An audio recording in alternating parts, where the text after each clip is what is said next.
This conference will now be recorded. Seeing that there is none from the public, do I have a motion to close the meeting for public comments? Motion to close. And a second? Second. All those in favor signify by saying aye. Aye. Aye. Opposed?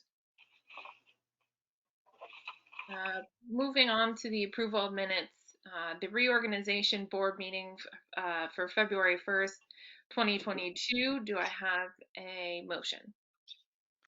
I'm sorry, which minutes are these? The reorg board meeting. Okay. And do I have a motion? I'll make a motion. And a second? Second. Roll call, please. Comments? Yeah,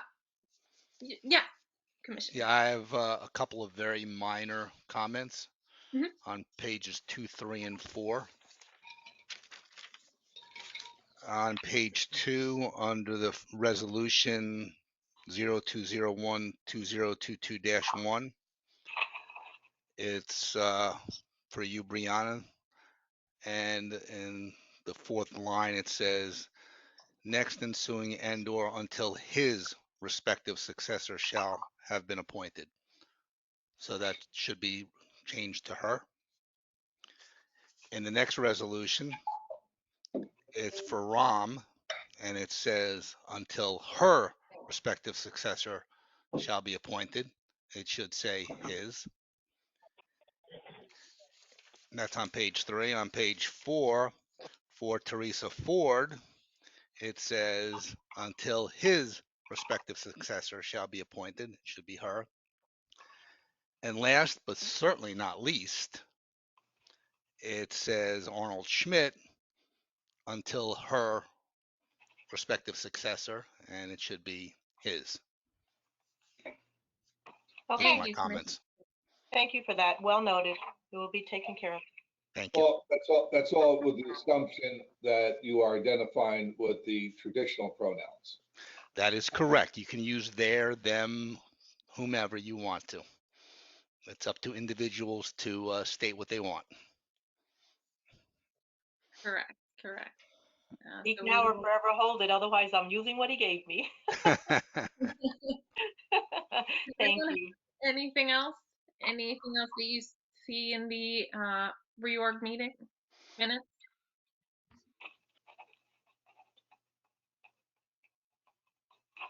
All right.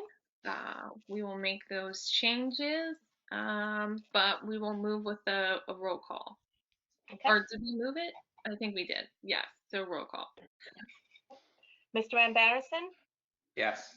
Ms. Ford, Yes. Ms. Francois, Yes. Mr. Schmidt, Yes. and Chairwoman DeVoe. Moving to the working session monthly board meeting minutes for February 1st. Do I have are there any comments with the working session minutes? Seeing that there is none, do I have a motion? Motion to approve. Second, Ford. Roll call, please. Mr. Ambarrison, Yes. Ms. Ford, Yes. Ms. Francois, Yes. Mr. Schmidt, Yes. and Chairwoman DeVoe. Yes. Moving to the executive closed session meeting minutes, do I have a motion if there are no comments? Motion. Second. Roll call, please. Okay. Mr. Ambarrison, Yes. Ms. Ford, Yes. Ms. Francois, Yes. Mr. Schmidt, Yes. and Chairwoman DeVoe. Yes. With that, we are moving to the executive summary professional reports. Thank you, Chairwoman. I'm going to try to go through this quickly. We had a very, very busy month. Everything's going great, but in respect to everyone's time, I'm just going to try to go quick. If you need me to slow down or have questions, just let me know.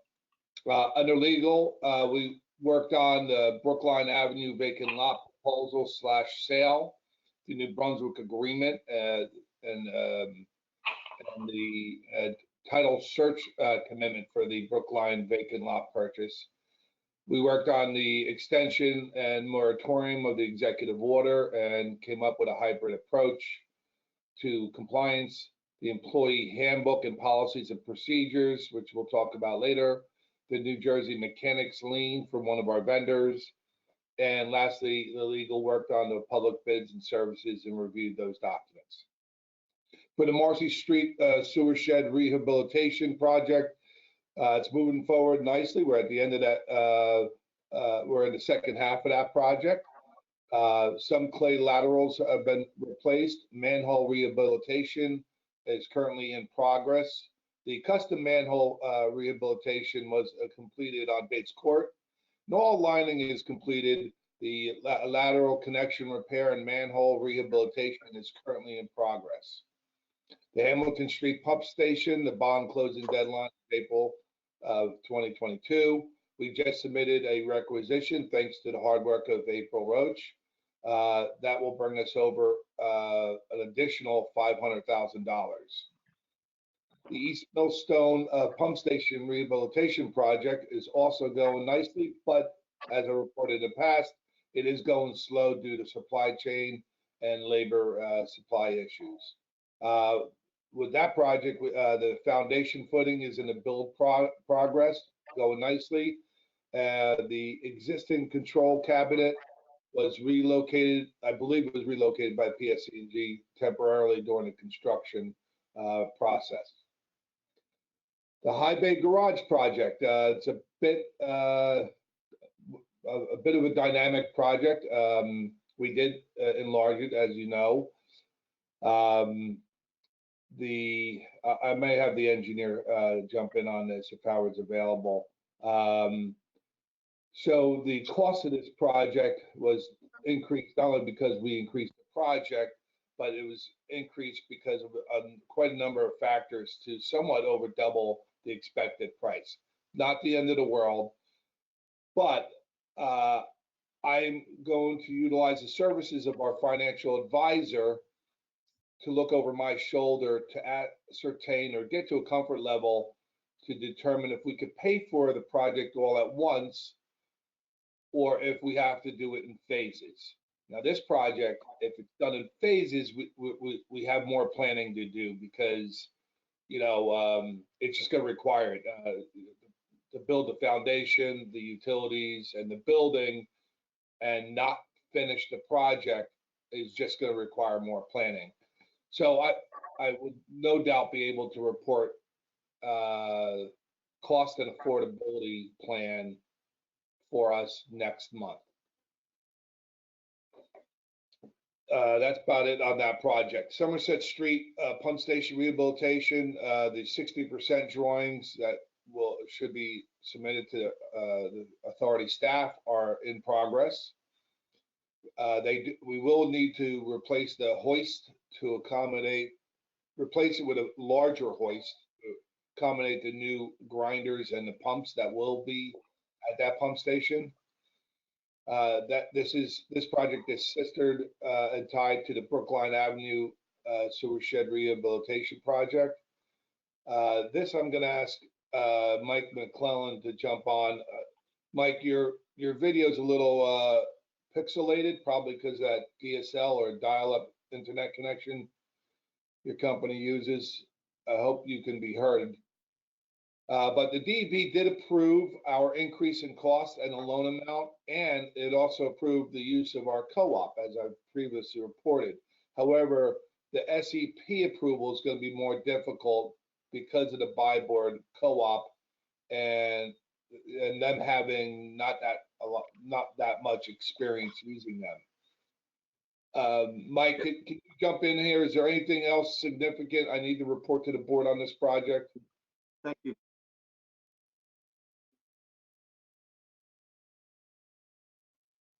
All right, I'm gonna move forward with the advice to Mike that he calls internet service provider. Jumping down to the Western Canal Forced Main Emergency Rehab Phase 3. That is completed, totally completed, as the flow meter has arrived. It's been installed and is in now production. The Western Canal Pump Station flood rebuild. So this project is going nicely. So PSC&G, if you recall, our plan is to relocate the pump station. We identified a lot on the property that is owned by PSC&G on Western Canal Road. They have made a significant expression to me in favorability towards our request for them to give or buy us the land that we need that they own. They recently asked us about our condemnation authority. That is, if the sewage authority has the statutory authority to condemn property, which I asked our attorney for an opinion. They gave me a 3-page opinion, and we do. So that was a good thing, because since we have condemnation authority, the sale does not need to go to the New Jersey Board of Public Utilities for approval. We did have another meeting with PSC&G that went very well. They again expressed that they have their own project to expand their parking lot, and they would like not only to coordinate with the sewage authority, but they would like our help with their end of the project. Common Street Drive Pump Station Rehabilitation Project, the base map has been completed. The CME team will begin to delineate the lands of that lot, and then they will have a joint status meeting with us probably this week to discuss that project further in detail. Good news, the COVID community sewer sampling and testing project is going along nicely. We're in phase 2 of that project. As a reminder, that every week we have about a half dozen locations that we're taking sewer samples that get analyzed for COVID virus content. That's going along nicely. This will be done once per week for 8 weeks. And we are going to have a data review conference call on Thursday with the laboratory, Dr. Mayor Kramer and Dr. Reddy of the Somerset County Department of Health to go over it and see what messaging is. We got to go through it. I'm sorry, I had to mute the caller. They were giving us feedback. Where was I? Okay, yeah. So we're all going to review the data and have it explained and summarized to us, and hopefully we should be able to make decisions, react, or communicate accordingly. I'll also add to this, I believe CME is going to take that data and start grafting it for us, which should be very helpful. Okay, windows and doors replacement project. This is another somewhat painful, slow-moving project.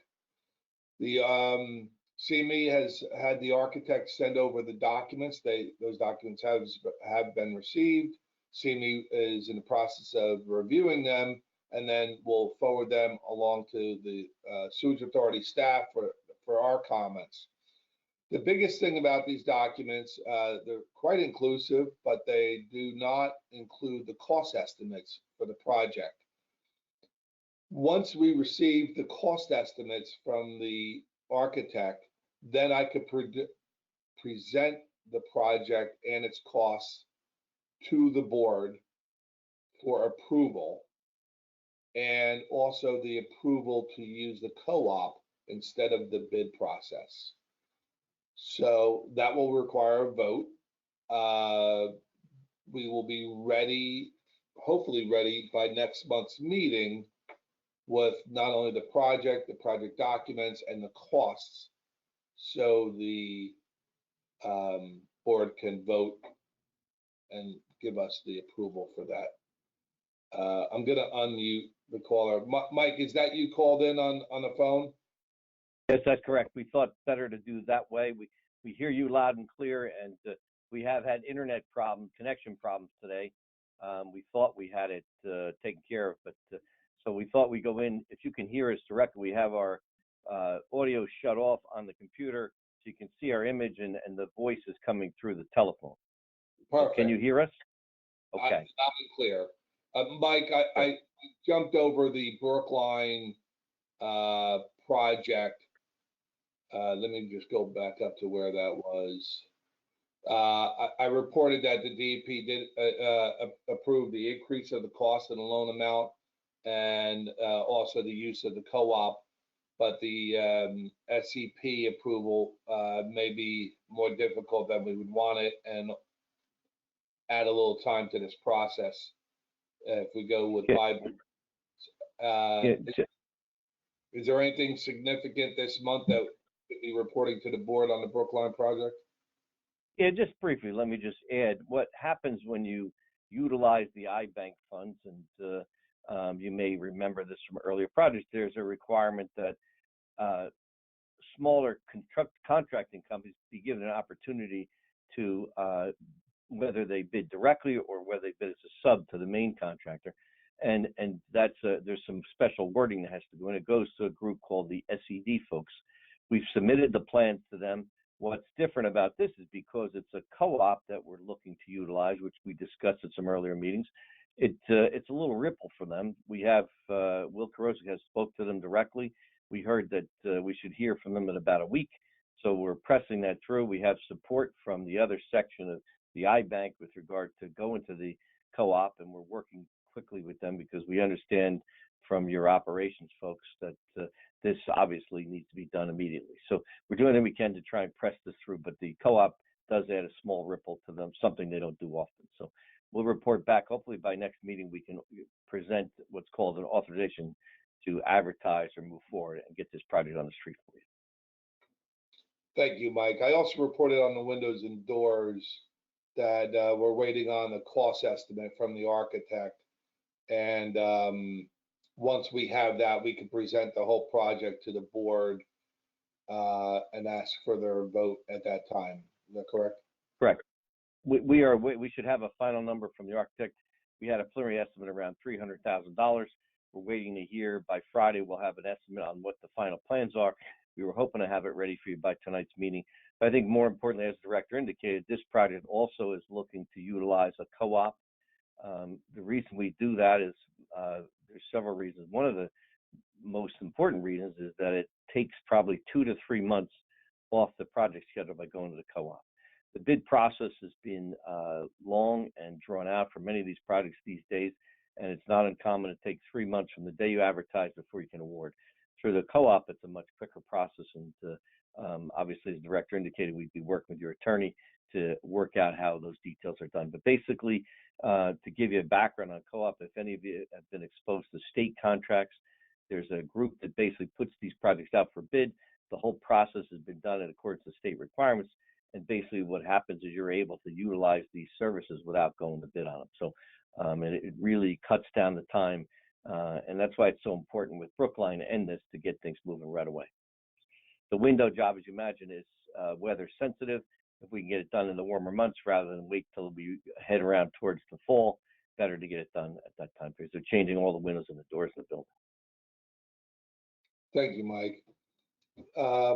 Last project to comment on is the Brookline land acquisition, the vacant lot that we are in the process of purchasing. As you recall, the title insurance did give us a commitment, but the title did come back with imperfections on it. Those imperfections were brought to the seller's attention. These imperfections, no doubt, are things that are probably liens against the property. So the seller needs to cure those imperfections or cure those liens. We presented that to the seller. The seller is delaying signing documents, signing the sales contract. Our attorneys contacts the other attorney multiple times per week. They finally got hold of each other. The closing date has now been pushed back to a further date to give the seller more time to clear up the title.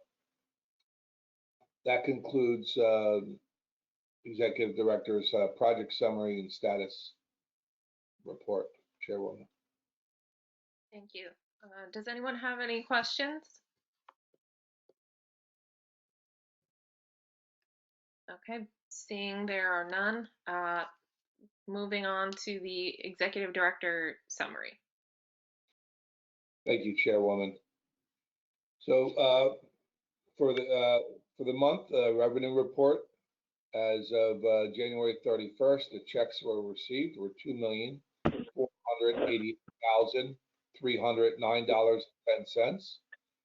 Year to date, we have collected $11,665,795.61. Our revenue is on track, if not slightly above what is expected. Our open balance due the authority for non-metered accounts is $8,477,560.31. Penalties for the month of January are $19,990.47. Chairwoman, I want to note that, one, we did not post these penalties to any accounts because of the moratorium that was mentioned, dictated to us by executive order and now statute. But the second thing I would note, this is significantly higher than normal. Usually we get it in the $10,000, $13,000, $14,000. This month is quite high at $19,000, almost $20,000. I'm hoping that that is not a trend. Under expenses, the expenditures for the month as of January 31st was $626,772.68. Year-to-date expenses is $6,449,571.34. I'm going to note that we are 67% through the year, and we've only spent 54% of our budget to the expense column. Our cash position under unrestricted is $2,623,064.53. Under restricted is $12,760,338.07. Under designated, we have $5,351,985.16. We have a total cash net position of $20,735,388.66. Those numbers are very typical. But a discussion for budget, the 2022 process has begun. We are a little later than I had scheduled, but next month I should have the budget ready to present to the board and to move forward with that. As I noted, the land acquisition, we're waiting for the seller to cure the imperfections of the title, and the closing has been delayed. PSC&G has expressed a favorability for us to move forward with their land. Regarding the railroad easement invoice we received, I reported last month, I still have not heard back from the railroad. I believe the company is NS Corp. I will try to reach out to them again for them to verify and validate the invoice. So this is interesting. So for the first time, I think in the history of the Sewage Authority occupying this land, Franklin Township Municipality sent us quite a large fire hydrant bill from their water department. I found that to be very odd. That's never been done before. So I sent the township manager an email asking him to address this and to please consider handling us the same way they handle the 10 fire companies in town, where they don't bill them for fire hydrants. $2,000 a year is not, comparatively, proportionally, it's not a lot of money for us, but it's kind of like robbing Peter to pay Paul. I don't get why I don't understand why they changed their practice and their policy to start billing us for fire hydrants. They are billing us for 3 fire hydrants, 2 that are on our property, and they're billing us for the one that's right out in front on the street. And I don't I asked why you even charging us then for the one on the street, and they said because it's in front of your property. So I'm still learning about what their policy practice is, and I have not received a secondary email from the manager. He said he'll look into it, so I'm sure he will. Traffic safety. So I got a question. Joe. Yes, ma'am. So are you saying that you don't know if other facilities are being charged for fire hydrants in front of their properties? The fire companies are not being charged. That Okay. But you don't know about businesses or anything else, just the fire companies. no, businesses, I'm pretty sure they are. Okay. I don't know if the Board of Ed is being charged. They probably are. Everybody charges them. Mhm. Yeah, but that's been a long-standing practice and policy. Here, the case is here. We've been here, over 30, probably 30 years, and we've never been charged. So something recently has changed. I see. Okay. So We need to find out what that is. yeah, again, it's $2,000. 2,000 times 3? No. It's the one. It's the one. Yeah. So Oh, I see. I I'm see. assuming this is an annual invoice. Okay. Okay, under traffic safety, we had a long discussion with flagmen and safety people on the roads during our project. So I reached out to the laborers union, had long conversations with them. I had a meeting with them. They explained how they operate. It's very impressive, but the union does not hire out directly. They go through contractors, companies who provide it. So one of the companies is SSD, the Signs and Safety Devices, and I plan on having a meeting with them this week to talk about their various services and resources that we could hire if we want to supplement or hire instead of the police department. Two major benefits of going to a company like this is every one of their employees is trained and certified in traffic safety, unlike most police officers don't have any training or certification in that type of traffic safety. The second benefit is they have all the safety equipment and supplies that we may be able to use. Unlike what we're getting now, is half the vehicles that show up in this project are unmarked cars. I don't know if they're privately owned or just an unmarked car that's owned by the township and managed by the police department. So anyway, more to come next month. Document archiving, we're going into the next phase. CME has coordinated with the next phase of boxes to be digitally archived. That's going well. Connections.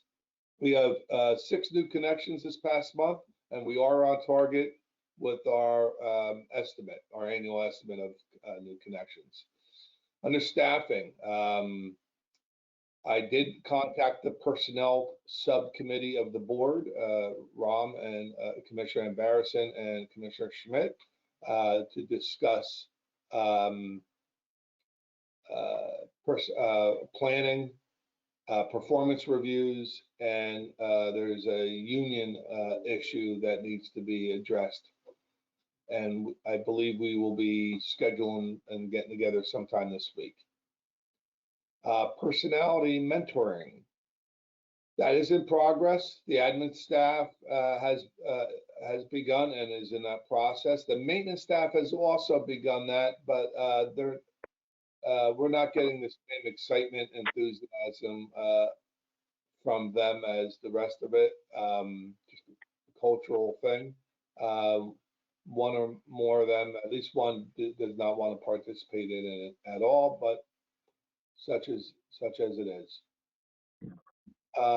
Under Southbound Brook, I have invited the mayor for a meeting to discuss the agreement with Southbound Brook. I've invited her twice. I'm still waiting for her reply, even though I run into her all the time. She just keeps saying, "I'll let you know." So there's really no pressure to actually rewrite the agreement. Everything's working fine now, and I'll let you know when she agrees to come to the office. Why I want to meet with her is a big reason is because CME and the township put a lot of data together at my request with MAP, and so we now know the exact lots that have any possibility or probability of connecting to the Southbound Brook system. So it takes a lot of the guesswork out. And then New Brunswick, this issue, the agreement between us and New Brunswick, I cannot wait until that is behind us. We are fighting over the I&I surcharge percentage, and that's going back and forth. And the other side of that scale is a metering possibility. So instead of having an I&I charge, we do metering. Metering can be quite expensive, but doesn't have to be permanent.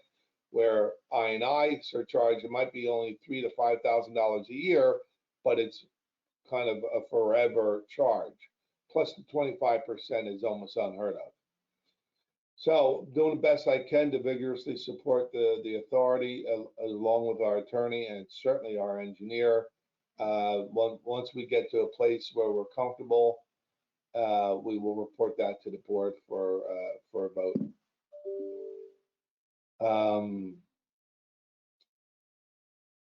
So under the GIF, so tonight you have resolutions addressing the new employee handbook and the policies and procedures manual. This was, I'm guessing, hundreds of hours of work by April Roach, who did a great job. The MEL has required us to adopt the manuals and vote on them. These changes are all being dictated by the MEL and within their request. They're providing a standard form that they've created. Some items that we included in the handbook and the manual are created to be specific to the authority where it was appropriate, such as contacts and other small issues. So the resolutions you're looking at tonight to vote on, just know that we didn't want to do this because it was a lot of work. Not that we didn't, protest it, but this was all dictated and initiated by the MEL, and we really didn't have any choice in the matter. So the community COVID virus monitoring, I already reported on that. We're going to be, it's in progress. The data is already coming in, and we're going to have the laboratory meeting with the laboratory, Dr. Mayor Kramer and Dr. Reddy, later this week. I'd like to ask Commissioner Barrison if there was any update of the municipal amnesty program. Did anyone take advantage of that? Not that I'm aware of, Joe. I haven't. I didn't ask that question specifically, but I will have another update next time. Okay, thank you. Okay, I'm gonna jump down to the standard resolutions. We have standard resolutions of payroll, operating expense account, general fund, renewal and replacement, North Track, and escrow. These are all standard, normal business resolutions that are required. We have them, most of them every month. So if anyone has any questions, please let me know. In addition to the standard resolutions, we have 2 additional resolutions. One is to adopt the new employee handbook that I just discussed. The second one is to adopt the employee policies and procedures manual that I also just discussed. And these are changes that were dictated by the MEL. Okay. Joe, Eric's office said that they would have the 2 resolutions available for the April meeting, but for tonight, we can take the vote and we'll memorialize them at next month's meeting. Thank you, April. And April, thank you for doing all that work. I don't know how you got it all done. If everyone could see all the notes and post-its that it took to complete that work, I would have pulled my hair out. Well, I would be remiss if I didn't just give recognition to Phil Laporta at Eric's office. He was very, very helpful to me, and we worked through it through the late nights, early mornings, whenever, but he was always available to give me good feedback, and I appreciate that. That's good. Well, you look like you did that for a living, like you do it every day. I mean, you had it all organized and ready to go. Yeah. It wasn't my first rodeo. Chairwoman, under the operations, all daily and preventive maintenance has been completed on all the 23 pump stations. With 5 of the pump stations, they were converted to all LED lighting for better light for the workers and a cost savings as well. There were 5 pump stations that had full cleaning and lubrication performed on the load chains. The Somerset pump station did need to go on bypass on February 4th through the February 5th. This was, just another example of why we really need to rehab not only that entire area, because it overflows the pump station, but we also need to upgrade that pump station. So it's a significant event at this point when a pump station needs to go on bypass and be pumped out with a larger pump. So we will get to the point once both of those projects are done, hopefully, that we never have to go on bypass. 19 of our 23 pump stations alarm systems have been upgraded by the authority staff. They were converted from 3G cellular to 4G cellular. Now there's 2 pump stations that remain to be upgraded as we are waiting for the equipment to arrive. The Weston Canal pump station, Force Main Phase 3, on February 8th or 9th, on February 8th and 9th, our contractor was on site and did install the new manhole access along with the new flow meter, which is, as I reported earlier, is in production and everything's working great over there. So the Weston Canal pump station, relative to the Storm Ida repairs, PSE&G did replace the CTs and the new electrical meters that were damaged by Storm Ida. During this past month, the staff did perform final inspections on 4 different residences. Regarding odor and corrosion control, we've had 0 complaints for the month of February.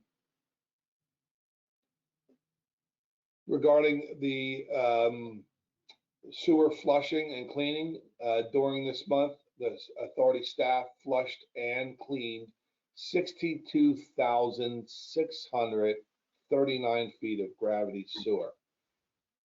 That's not a trivial linear length, 62,639. For complaints and alarm dispositions, our staff responded to several concerns through the month for slow draining sewers.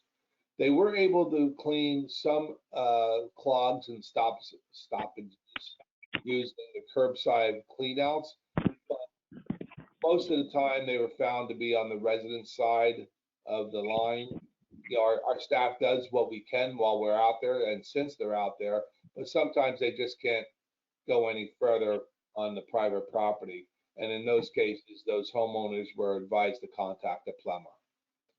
And the best news of the night, there were 0 accidents or injuries for the month of February. Under Chairwoman, under engineering, significant report, and I'm just reporting on the highlighted items, not the full report. There were 10 current TRC applications. This is the technical review committee of the township that we attend those meetings, and there were 10, and they did consist of a variety of residential dwellings, commercial buildings, warehouse space, and office space. The Middlesex County Utilities Authority monthly report was submitted last week. I did a report on the COVID monitoring already, and the archive project, they are going to be picking up the next phase of boxes to be digitally archived. And CME is in the process of reviewing our rules, rates, and regulations from an engineering perspective. They're actively preparing standardized O&M reporting logs and updating the costs to be included in Appendix F, as in Foxtrot.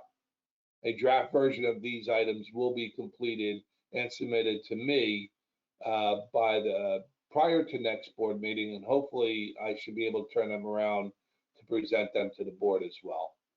Chairwoman, that concludes my report. Thank you, Joe.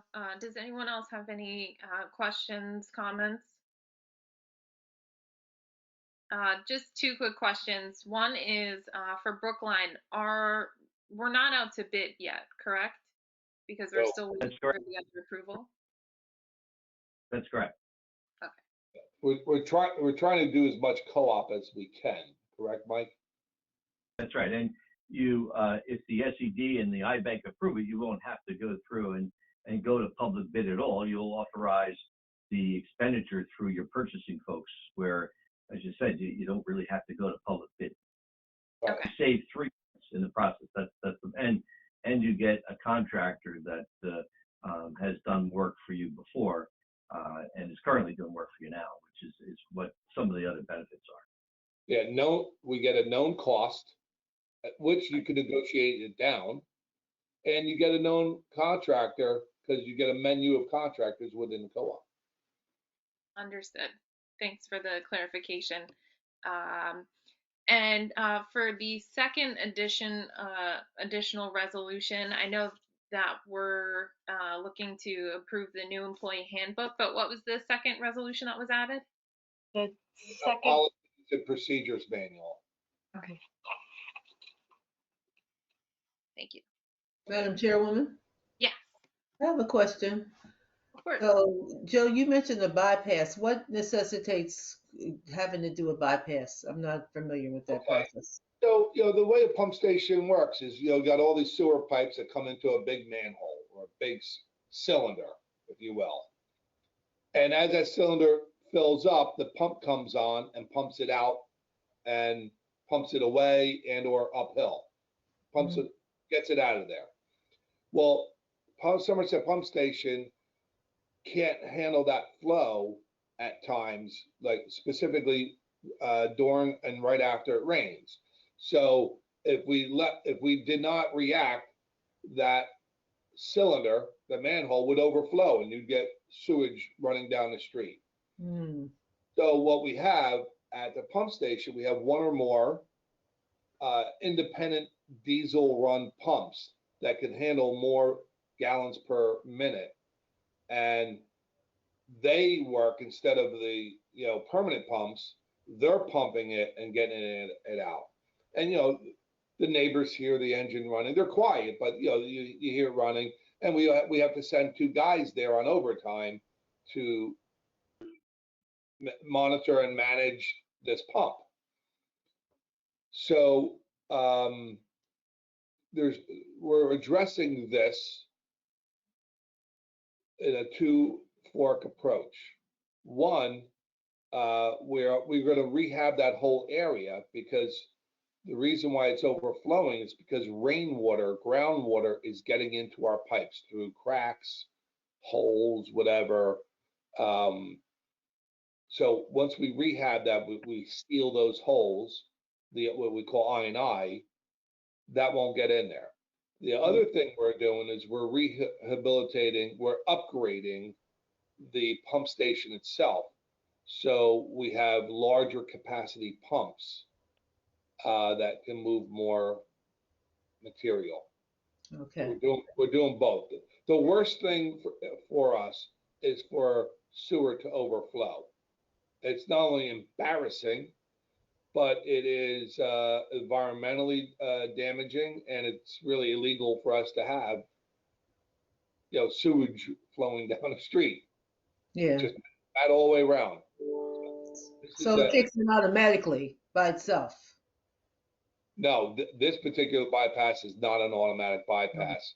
So what happens is when it begins to overflow, Scott gets an alarm from the alarm company, and then Scott reacts. Scott like me, he's on duty 24/7, but he's the one that gets all these calls all throughout the day and night, 24 hours a day. So then he calls up two of his staff members who are on rotation and says, "Hey, get out there." They get out there within the hour, and then they sit there until the pump levels off. Joe, does that alarm go off when it overflows, or is there a level below that the alarm goes off? That's why I unmuted. I wanted to correct that. So we don't wait for it to overflow. We have certain alarms set within the pump station wet well that tell us when the station needs to be manned and monitor the station to possibly go on bypass. 9 out of 10 times, if we get that call, we are going on bypass in the near future from that call. So we have alarms set. We do not overflow each rain event. We had the initial issue back in, I guess it was 2018, and we use this bypass method, ever since. Thanks for the clarification, Scott.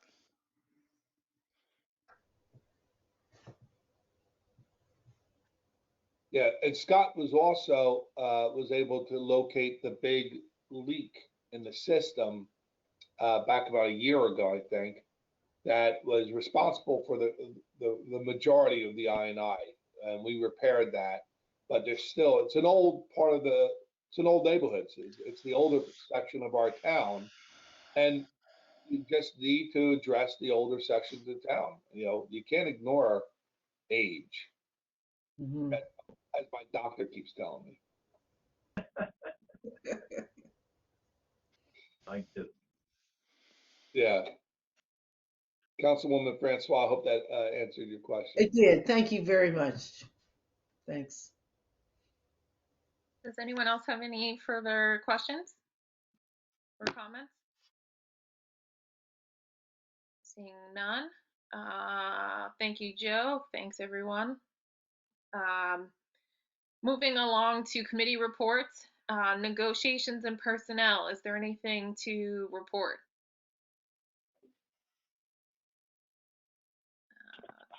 Seeing that there is none. Municipal liaison, is there anything to report?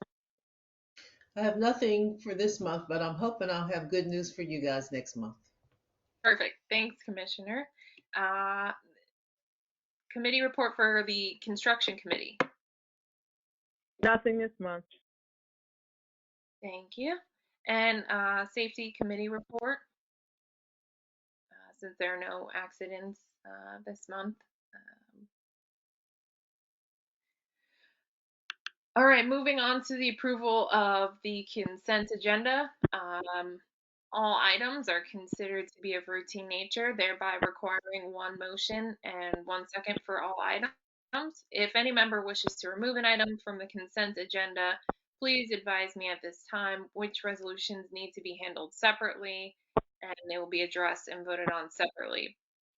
Resolution number 1 is the payroll account of $143,318.18. Resolution number 2, operating expense account of $2,062.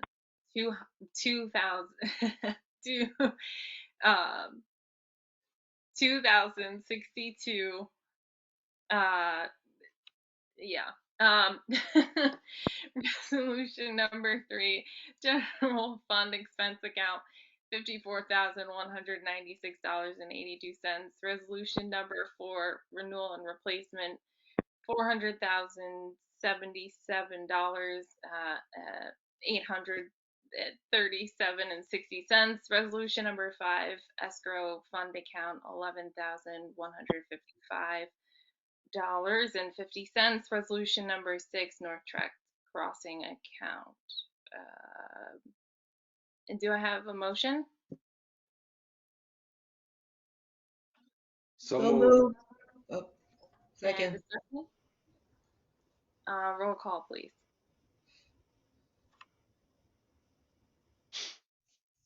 Mr. Ann Barronson, Yes. Ms. Ford, Yes. Ms. Francois, Yes. Mr. Schmidt, Yes. and Chairwoman DeVoe. Yes. And can you just repeat who was the mover and the seconder of that? I got Commissioner Francois, but I didn't get the second. Was it Commissioner Berenson or? Yeah, I think we did simultaneously, so you can use one of us as the mover, one of us as the seconder. Got it. Yeah. Thank you very much. All right, moving on to resolutions that my brain can finally process. The additional resolution for the new employee handbook. Is there anything else that has to be added? If not, do I have a motion to move that? So moved. Second. Roll call, please. Mr. Ann Barronson, Yes. Ms. Ford, Yes. Ms. Francois, Yes. Mr. Schmidt, Yes. and Chairwoman DeVoe. Yes. And additional resolution number 2, which is the procedures. Do I have a motion and second? Motion to approve. Second. Second, Ford. Roll call, please. Mr. Ann Barronson, Yes. Ms. Ford, Yes. Ms. Francois, Yes. Mr. Schmidt, Yes. and Chairwoman DeVoe. Yes. Is there a need to go into executive session? I don't have one, Chairman. If And not, nothing's illegal. okay, perfect. Thanks, Brian. With that, do I have a motion to adjourn? So moved. Second. All those in favor signify by saying aye. Aye. Opposed? Meeting ended at 7:30. Got it. Thank you. Have a good night, everyone. Thanks, Night. Good night, everyone. Good night, everyone. everyone.